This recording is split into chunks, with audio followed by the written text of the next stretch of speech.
Now, Hebrews 7, receive you are an understander. Look at verse 1, so you can prosper and can arrive to where God wants you to arrive to receive the benefits. It says, for this Melchizedek, king of Salem, priest of the Most High God, met Abraham returning from the slaughter of the kings and blessed him. And to him, Abraham appointed a tithe before the law. Abraham appointed a tithe before the law. He that tells you that the tithe is of the law, Abraham existed 430 years before the law, and Abraham tithe. Now, who gave that measure to Abraham? That was a measure that God put in the heart of the father of faith as a good measure. There were no prophets then. It says he is first by translation of his name, King of Righteousness, and also King of Salem, and that's King of Peace. Without mother or father, without genealogy, having neither beginning of days or end of life, but resembling the Son of God. See how great this man was, to whom Abraham the partridge gave the tithing of all things. And verily, they that are of the sons of Levi, now that goes to the law, that's speaking of the law, have a commandment to take tithe of the people according to the law, that is, of their brethren. Through these also are descendants of Abraham.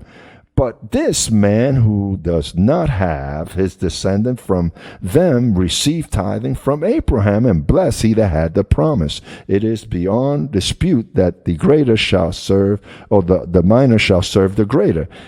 And one case, tithes are received by mortal, it says, and the one case, tithes are received by mortal men. One might even say that Levi himself, who received tithe, paid tithe through Abraham. So even Levi in the law that received tithing, tithe.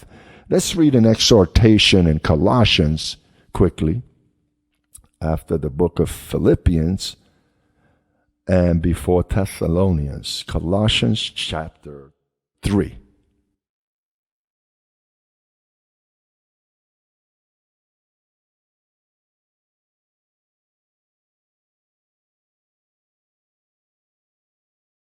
Are we all there? Verse 5 through 7. Therefore, put to death your members which are on the earth: fornication, uncleanness, passions, evil desires, and covetousness, which is, what is covetousness? It's idolatry. Do you know that those that are in idolatry will not inherit the kingdom of heaven? Covetousness. So then in the ministry, there are people that their lives have changed, but in this, they don't support.